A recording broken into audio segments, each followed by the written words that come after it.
Trump-Poutine, une nouvelle entrevue en préparation en dépit des polémiques. Le président américain Donald Trump et le président russe Vladimir Poutine se serrent la main lors de la conférence de presse conjointe, à Helsinki, le 16 juillet 2018.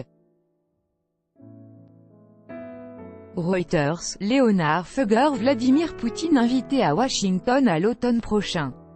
L'annonce intervient en pleine polémique, 3 jours après le sommet d'Helsinki et le tollé suscité par les propos de Donald Trump refusant de reconnaître l'ingérence russe dans l'élection américaine de 2016. L'annonce a été faite sur Twitter par la porte-parole de la Maison-Blanche et semble avoir pris de court une partie de l'administration Trump.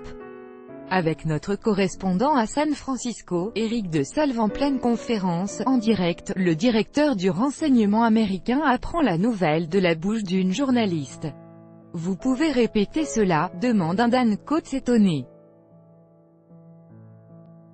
La journaliste lui lit un tweet de la porte-parole de la Maison-Blanche annonçant l'invitation de Vladimir Poutine par Donald Trump. Et ce 3 jours à peine après leur sommet d'Helsinki et la vague d'indignation inédite déclenchée par le refus de Donald Trump de reconnaître l'ingérence russe dans la campagne de 2016, désavouant ainsi ses propres services de renseignement. Helsinki, @po to agree to ongoing working level dialogue between the two security council staff. President Trump asked John Bolton to invite President Putin to Washington in the fall and those discussions are already underway. Sarah Sanders, @Pressec, 19 juillet 2018. Cela va être un moment spécial, commente Dan Coats. Malgré la polémique d'une ampleur inédite jusque dans son camp, Donald Trump, accusé d'être beaucoup trop conciliant avec Poutine, persiste donc. Et pourtant les critiques d'élus républicains continuent. Il est impératif que Donald Trump comprenne qu'il a mal évalué Poutine, a lancé ce jeudi Lindsey Graham, ténor républicain peu habitué à s'attaquer au président. À relire, l'entrevue entre Trump et Poutine passe très mal à Washington, mais selon la Maison-Blanche, les discussions pour la visite de Poutine sont déjà lancées. Le président américain a confié cette mission à John Bolton, son conseiller à la sécurité.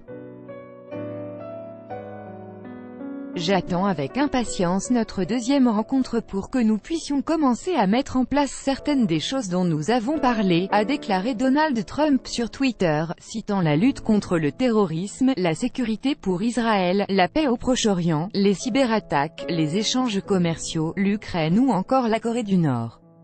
Le sommet avec la Russie a été un grand succès, sauf pour le vrai ennemi du peuple, les médias. Fake news. The summit with Russia was a great success, except with the real enemy of the people, the fake news media. Look forward to your second meeting so that we can start implementing some of the many things discussed, including stopping terrorism, security for Israel, nuclear. Donald J.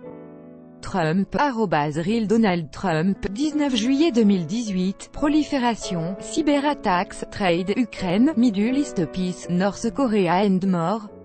There are many answers, some easy and some hard, to these problems, but they can all be solved. Donald J.